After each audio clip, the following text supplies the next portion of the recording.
El título de esta noche, de esta reflexión, es una pregunta. Y la pregunta ¿es posible ser santos hoy en día? ¿Es posible que podamos ser santos?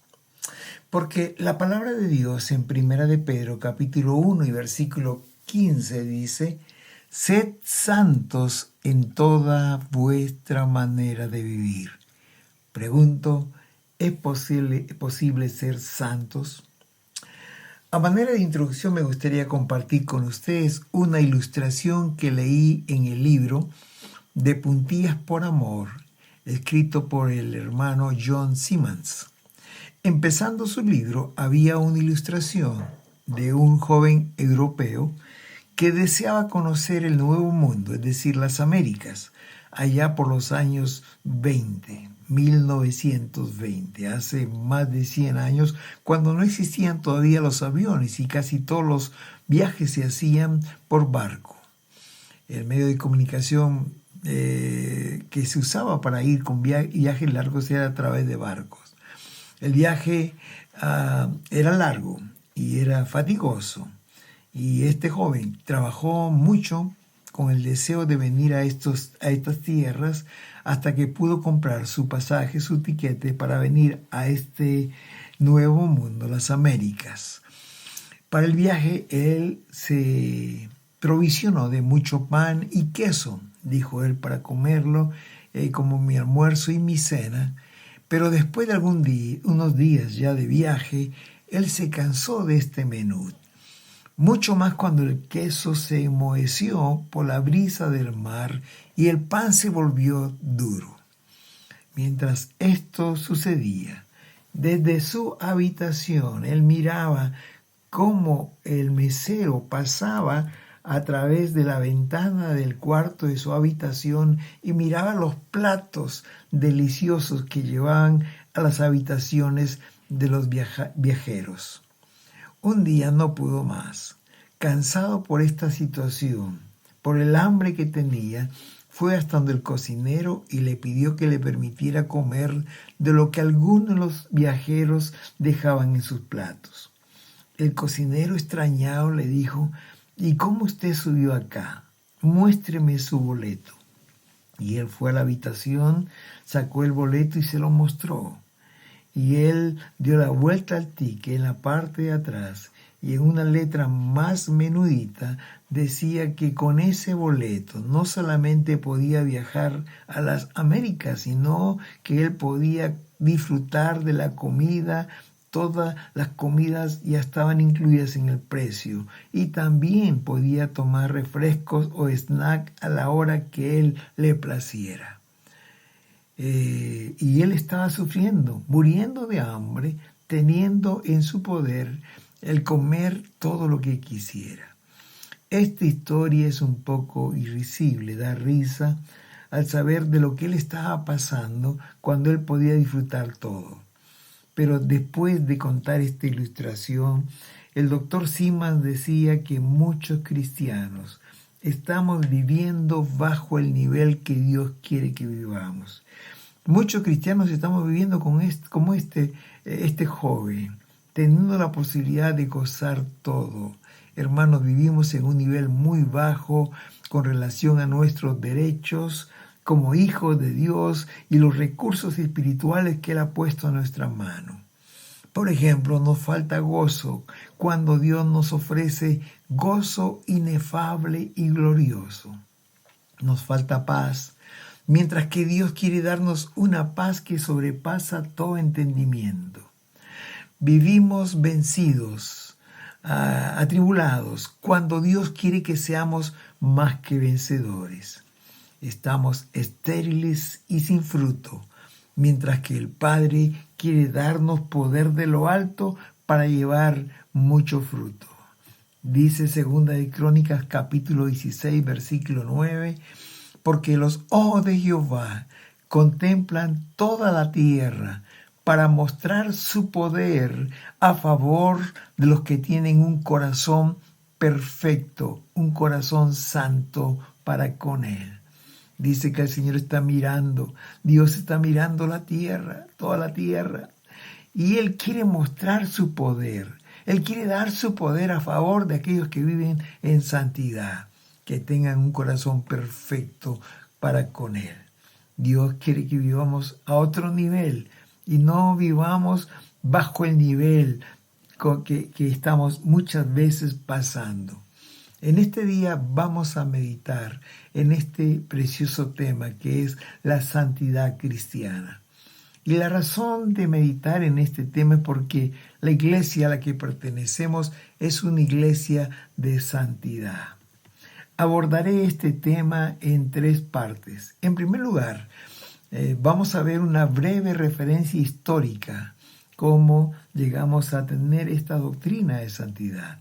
En segundo lugar, vamos a explorar la base bíblica de la doctrina de la santidad cristiana, es decir, qué dice la Biblia acerca de la santidad. Y en tercer y último lugar, es una invitación que Dios nos hace a ser santos, como leímos al principio, en toda nuestra manera de vivir. Veamos en primer lugar esta breve referencia histórica. Como dije, la iglesia en la cual asistimos, de la cual somos parte, la iglesia del Nazareno, es una iglesia que se denomina wesleyana. Es decir, que pertenece a ese grupo de iglesias que creen que, además de la salvación, hay una segunda obra de gracia que Dios hace en nuestras vidas a través del Espíritu Santo, que llamamos una entera santificación o bautismo con el Espíritu Santo. Es decir, creemos que Dios nos ha llamado a ser santos y que la vida de santidad es posible para todo creyente. Quien empezó a hablar de esta doctrina fue el hermano Juan Wesley. Él sistematizó esta doctrina de la santidad y en aquel tiempo él la llamó la doctrina del amor perfecto. Él vivió en los años 1700, realmente. Por los 1708-10 nació y ministró. Él era un pastor y murió en los años 1700 también. Así que hace más de 350, casi 400 años, se empezó a hablar de esta doctrina de la santidad, aunque estaba en la Biblia por miles de años. Juan Wesley era un pastor anglicano, de la denominación de los anglicanos. Él vivía en Inglaterra, él nació en Inglaterra. Cuando era joven, él se fue como misionero a Estados Unidos para ministrar, ayudar a los indios americanos. Y de regreso a su país, allá por el año 1735, en barco también, él tuvo una experiencia que le cambió no solamente su vida, sino también su ministerio. El día que volvía de los Estados Unidos a Inglaterra, se levantó en alta mar una gran tormenta que amenazaba con voltear la embarcación en donde venía él.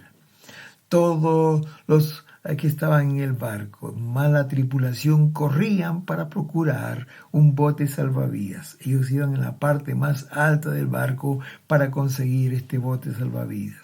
Por supuesto, el hermano Wesley también. Pero cuando él intentaba salvar su vida, de pronto en ese ajetreo, en esa carrera, escuchó unos cánticos cristianos. Y guiado por esta música, descendió hasta una habitación que estaba en la parte baja del barco, y al abrir la puerta, su sorpresa más grande fue que había un grupo de personas. Ellos eran alemanes y pertenecían a una iglesia de los moravos. Ellos estaban cantando, alabando a Dios en medio de la tormenta. Extrañado, el pastor Wesley les preguntó que si no tenían temor de perder su vida, a lo que ellos le respondieron y le dijeron: si vivimos, para el Señor vivimos, y si morimos, para el Señor morimos. Sea que vivamos o que muramos, somos del Señor. Lo que estos hermanos estaban diciéndole era un versículo literalmente que se encuentra en Romanos capítulo 14, versículo 8. Inmediatamente el hermano John Wesley se dio cuenta que estos sencillos hermanos, estas personas sencillas, tenían algo que a él le faltaba. A ellos ni su vida les importaba. Ellos estaban tan tranquilos ahí en medio de la tormenta.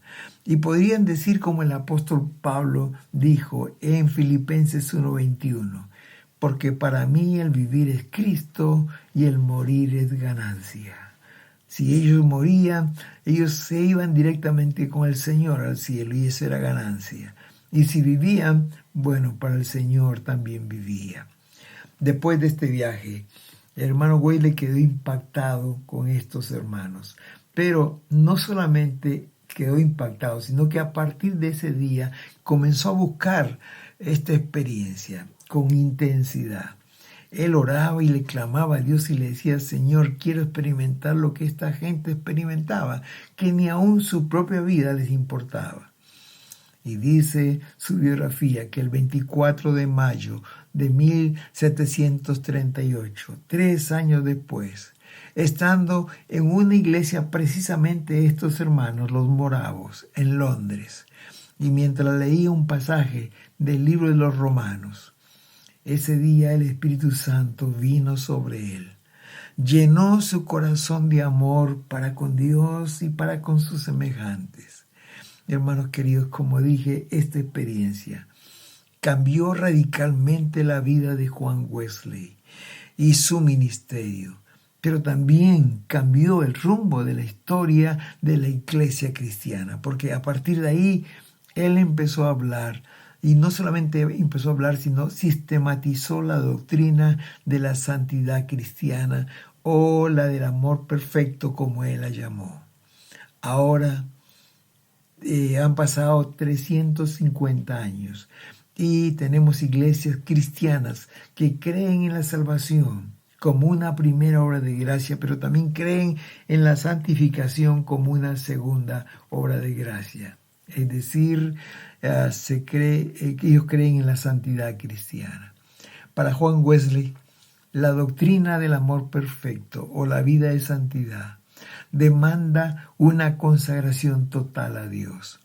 Es decir, que tenemos que vivir vidas íntegras, vidas transparentes, vidas santas, no solamente de palabra, pero ni de hecho solamente, sino también de pensamiento, de sentimiento o motivación. Es decir, que no solamente nuestros actos tienen que ser buenos, sino también nuestros pensamientos, sentimientos, actitudes, motivaciones, aquellas cosas que no se ven, pero Dios las ve. Para el hermano Wesley, la vida de santidad demanda una vida gobernada por el Señor Jesús.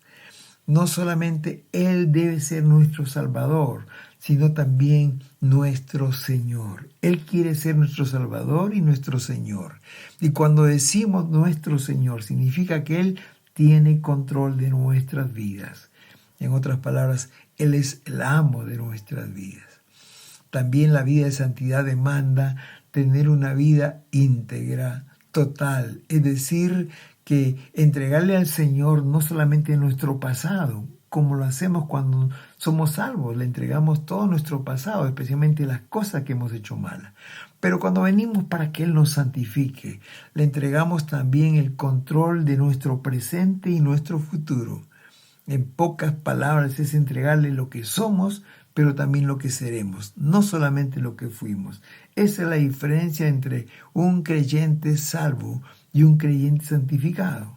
Es decir, Dios tiene control del pasado, del presente y aún del futuro, de lo que fuimos, de lo que somos y de lo que seremos. El hermano Wesley decía que cuando él fue santificado, recién pudo vivir el versículo que se encuentra en Marcos 12:30 de una manera verdadera, total.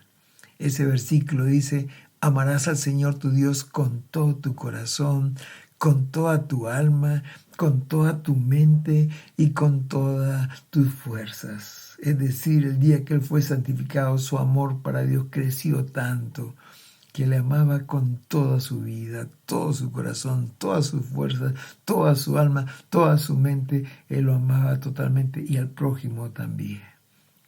Hasta el día que murió, el año 1791, este pastor predicó esta doctrina. Y esta doctrina produjo un gran avivamiento, no solamente en la iglesia, sino también en el país de Inglaterra. El país cambió radicalmente.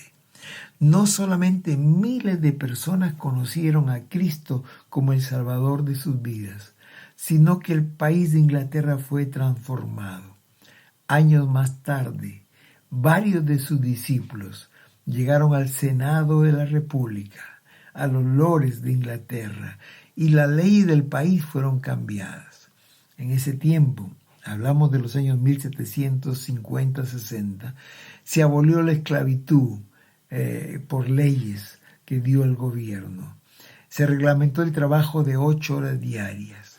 Se sistematizó y se reglamentó el trabajo de los niños y las mujeres. Se humanizó el sistema carcelario, etcétera, etcétera.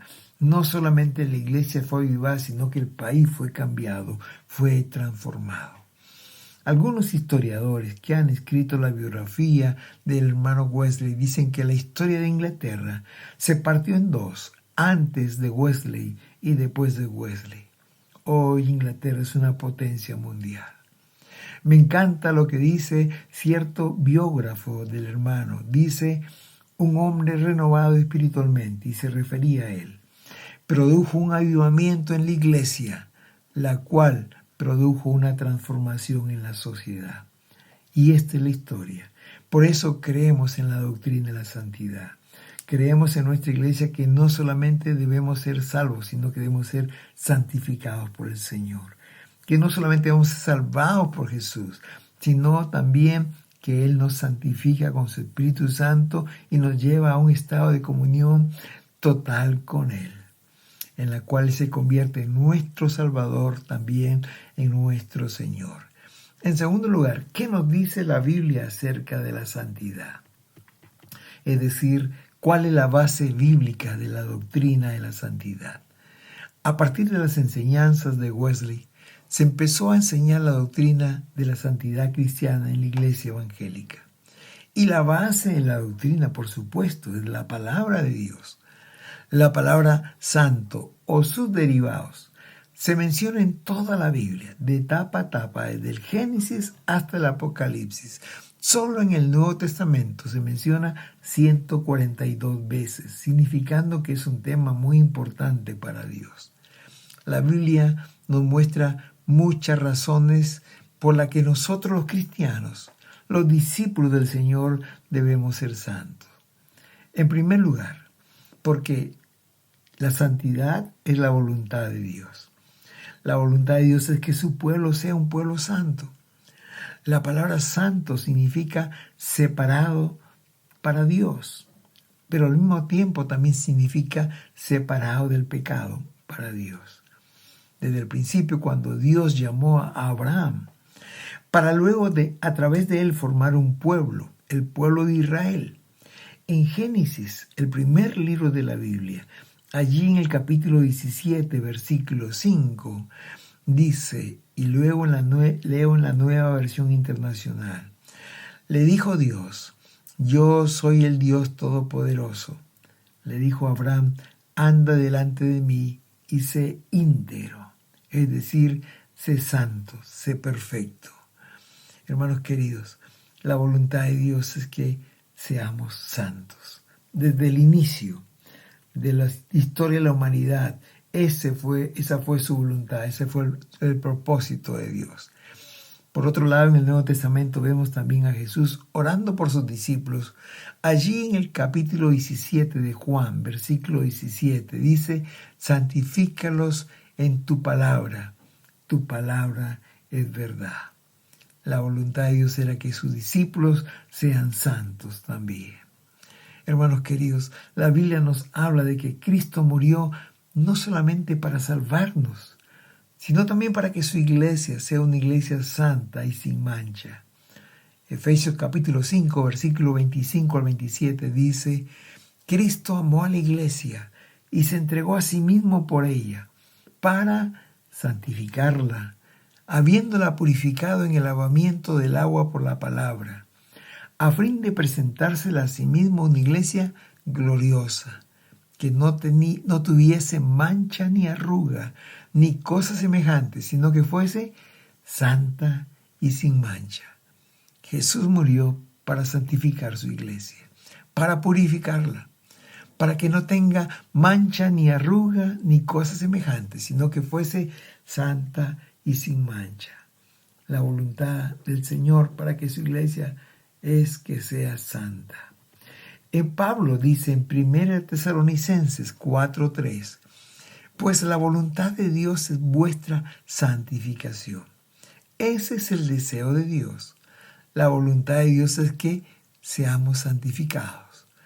Queridos, la voluntad de Dios no solo es que seamos salvos, no, también es que seamos santos. Hermanos queridos, en primer lugar, la primera razón, la base de la doctrina, la base bíblica de la santidad es que la voluntad de Dios es que seamos santos. En segundo lugar, no solamente la voluntad de Dios, sino que Dios manda. Es un mandato de Dios que su pueblo sea santo. Para nosotros, los cristianos, ser santos es un mandato de Dios. En el Antiguo Testamento, en el libro de Levítico, capítulo 20, versículo 26, y leo en la versión Palabra de Dios para Todos, dice: ustedes deben ser santos para mí, porque yo, el Señor, soy santo. Los he separado a ustedes de las otras naciones para que sean míos. Aquí la palabra dice, sed santos, porque yo soy santo, dice el Señor. Miren que en el Nuevo Testamento, en Mateo capítulo 5, versículo 8, dice lo mismo. Dice este versículo: ustedes deben ser santos como el Padre que está en los cielos es santo. Dios nos manda en el Antiguo, en el Nuevo Testamento, que debemos ser santos.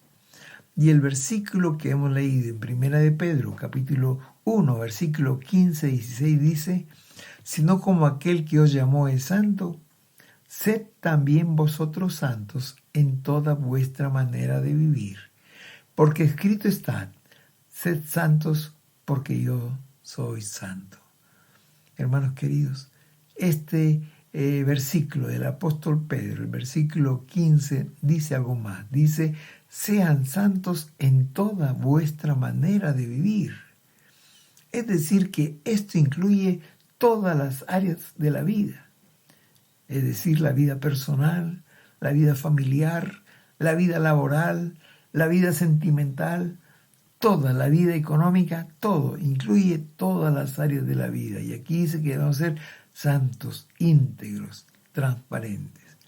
Queridos, además la palabra de Dios dice que si queremos ver algún día al Señor, debemos ser santos. Hebreos 12, 14 dice: seguid la paz con todos y la santidad, sin la cual nadie verá al Señor. Es decir, si queremos ver a Jesús un día, tenemos que ser santos. Mateo 5:8 dice: dichosos, felices los de limpio corazón, es decir, los santos, porque ellos verán a Dios. Queridos, no solamente la voluntad de Dios es que seamos santos, sino que Él manda que su pueblo sea santo, porque Él es un Dios santo. Y en tercer lugar, hermanos queridos, la Biblia nos habla que Dios ha prometido santificar a su pueblo. Dice otra vez, y vamos a ver el Antiguo y el Nuevo Testamento, es decir, toda la Biblia habla de esto. Ezequiel capítulo 36, versículo 25, en el Antiguo Testamento dice: los rociaré con agua pura y quedarán santos, quedarán purificados. Dios ha prometido purificar los corazones de sus hijos de toda inmundicia, tanto del alma como del cuerpo. En el Nuevo Testamento, Juan el Bautista, en Mateo 3:11, dice esto: yo a la verdad os bautizo con agua para arrepentimiento, para que se vuelvan a Dios.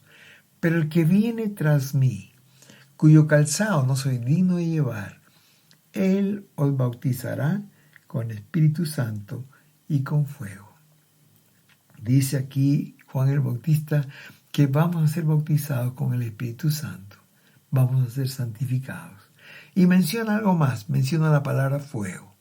Y cuando la Biblia habla de la palabra fuego, tiene dos significados. Primero, significa presencia de Dios. ¿Recuerdan cuando Moisés a Moisés se le presentó Dios en el desierto? Lo hizo a través de una zarza de fuego ardiendo. Cuando los israelitas viajaban por el desierto para la tierra prometida, dice que de noche había delante de ellos una columna de fuego que los guiaba.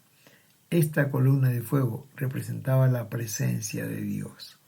Cuando el Espíritu Santo vino en el Pentecostés, vino en la iglesia, habían 120 personas reunidos y dice que en ese día lenguas como de fuego fueron puestas sobre la cabeza de cada uno de ellos.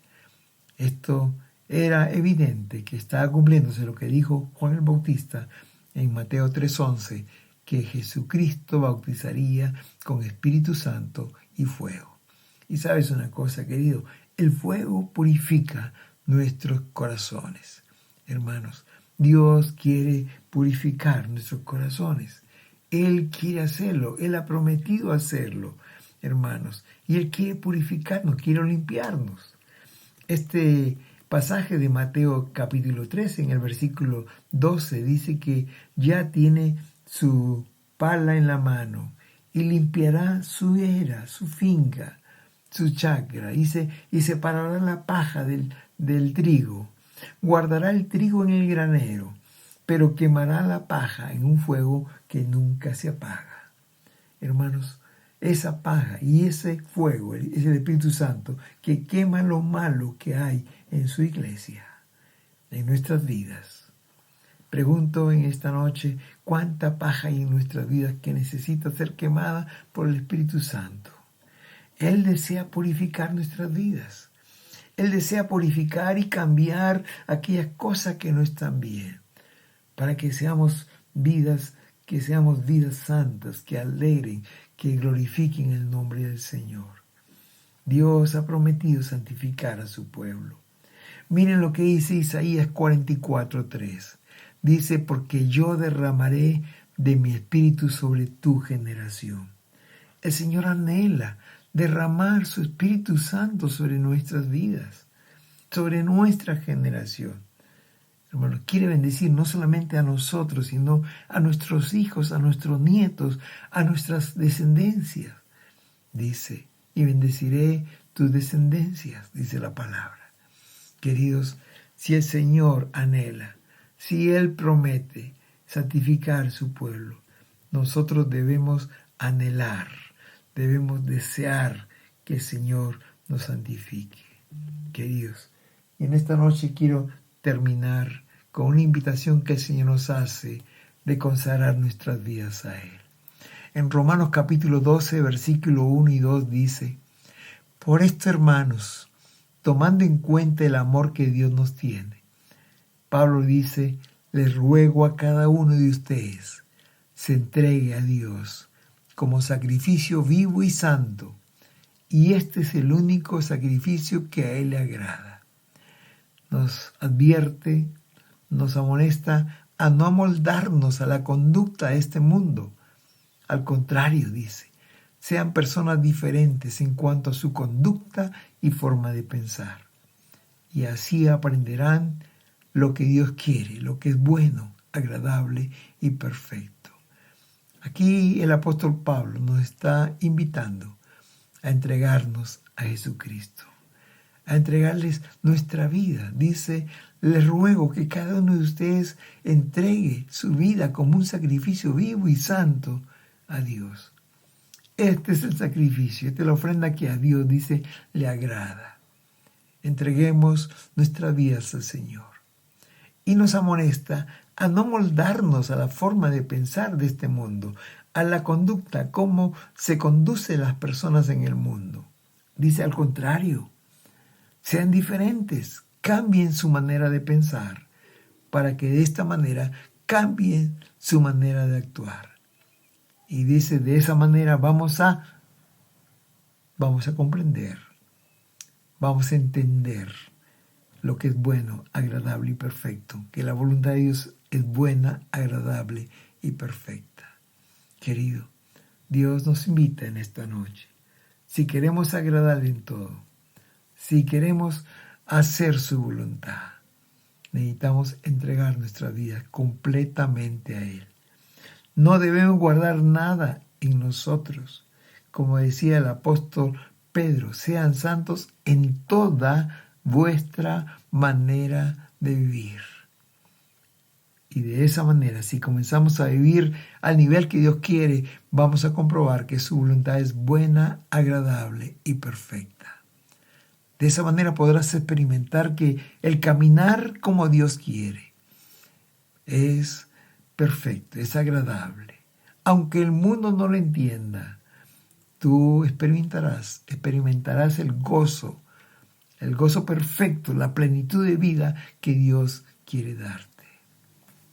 Sabes, querido, a manera de testimonio me gustaría compartir con ustedes cuando recién estaba conociendo las cosas de Dios, cuando recién estaba yendo a la iglesia. Realmente al llegar a esa iglesia del Nazareno, fui atraído a la iglesia realmente por la vida de un joven llamado Humberto. Él era el profesor de las clases bíblicas en la escuela dominical. Y me gustaba escuchar sus clases, porque podía discernir, podía entender que en su vida había algo diferente. Esa cosa diferente que él tenía impactaba mi vida. Su manera de comportarse, la manera de hablar. Cuando adoraba a Dios, lo hacía diferente a los demás jóvenes. Él me dio grandes lecciones en mis primeros días de mi vida cristiana. Recuerdo cuando fuimos a un campamento juvenil, junto con otros jóvenes, más o menos habían como 200 jóvenes en ese campamento. El pastor dividió 10 grupos de 20 cada uno para limpiar la vajilla después del almuerzo, la cena y el desayuno. Recuerdo que cuando tocó al grupo nuestro, Humberto era el líder, y él estaba lavando la vajilla, 200 platos, 200 cucharas, tenedores, cuchillos, 200 vasos. Era mucho trabajo y él estaba solo conmigo. Y cuando yo lo veía que él se deleitaba haciendo la limpieza solo, yo le pregunté por qué teníamos que hacerlo solo si el pastor nos había dicho que éramos 20. Pero él silbaba, cantaba coritos mientras que limpiaba, y él me decía con una sonrisa en sus labios, ser cristiano es hacer lo que nadie quiere hacer. Y seguía cantando. Él disfrutaba sirviendo a los demás. Recuerdo una vez que me invitó a ir a evangelizar a una comunidad que quedaba a 1 hora de la iglesia. Fuimos en bus, el bus estaba totalmente lleno de pasajeros. Y fuimos casi colgados en el estribo, en la puerta del bus. Y en medio del viaje, él me miraba y me decía, Luis, un cristiano se sobrepone a las circunstancias. Hermanos, cuando él hablaba estas cosas, ahora que entiendo el camino de Dios, me parecía escuchar al apóstol Pablo decir, estoy dispuesto a vivir cualquiera sea mi situación. En momentos alegres, pero en momentos también de prueba. Recuerdo que una vez me invitó a un retiro espiritual. Fueron poco jóvenes realmente. Yo recuerdo como a las 5 de la mañana, muy temprano, de madrugada, fui despertado por los cánticos que Humberto le daba al Señor. Él cantaba a voz en cuello las canciones al Señor. Y cuando le pregunté por qué lo hacía de esa manera, él me dijo que los pajarillos cantan a las 5 de la mañana adorando a Dios. ¿Y por qué no había de hacerlo él también? Hermanos, como dije, su vida causó un impacto en mi vida. Me demostró ese joven con su vida que se puede ser santo en un mundo tan oscuro, tan malo como el que vivimos. Humberto era un varón de Dios, un hombre santo. Él me enseñó a que podemos pensar y actuar de una manera diferente, como lo decía el apóstol Pablo. Cambien su manera de pensar para que cambien su manera de vivir. aunque el mundo no lo entienda, podemos experimentar el gozo del Señor. Podemos experimentar que la voluntad de Dios es buena, agradable y perfecta cuando hacemos las cosas que a Dios le agrada. Quizás en este día que me escuchas, estés pasando como yo pensaba, estés pensando como yo pensaba en aquel tiempo, ¿no? Que ser santo es imposible, que es una cosa muy difícil, que nuestra naturaleza humana es rebelde y no lo podemos hacer, no podemos llegar a ese nivel. Pero sabes, querido, no se trata de lo que tú puedas hacer, se trata de lo que Dios puede hacer a través de ti. Cuando consagras tu vida a Él, cuando te decides a ser diferente, porque la palabra de Dios dice en 2 Crónicas 16:9, porque los ojos de Jehová contemplan toda la tierra para mostrar su poder a favor de los que tienen un corazón perfecto para con Él. Es decir, los ojos de Dios están contemplando esta tierra y Él quiere darle poder para vivir vidas santas, pero a favor de aquellos que quieran vivir en santidad para con Dios. Querido, Dios quiere darte este poder para vivir una vida santa. Si tú estás dispuesto a consagrar tu vida a Él, Él te va a mostrar el poder para poder vivir esta clase de vida. No está en nosotros, está en el poder que Dios nos da para poder agradarle. Como empezamos, quiero decirte que no vivamos bajo el nivel que Dios quiere que vivamos. ¿Recuerdas al joven de la historia que empezamos en esta reflexión?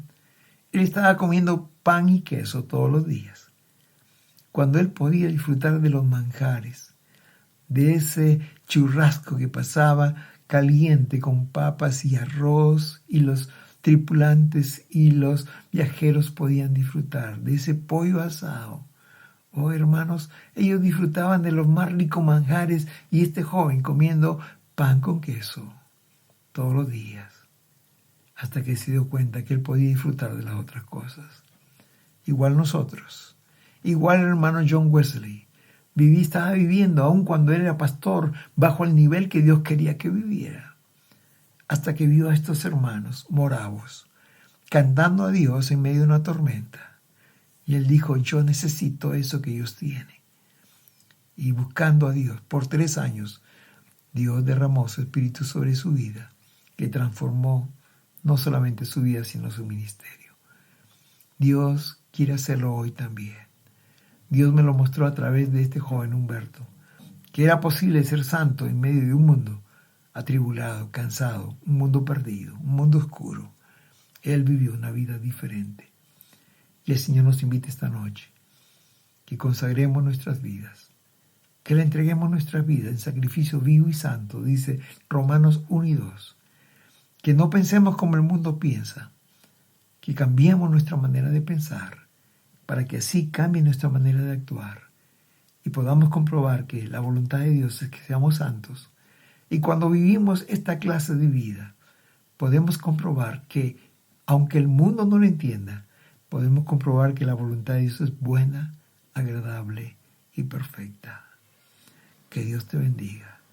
Y espero que esta palabra que ha sido sembrada en tu corazón caiga en tierra fértil y dé fruto, mucho fruto, abundante fruto, para la gloria de Dios y para beneficio de ti que me escuchas esta noche. Dios te bendiga. Amén. Amén.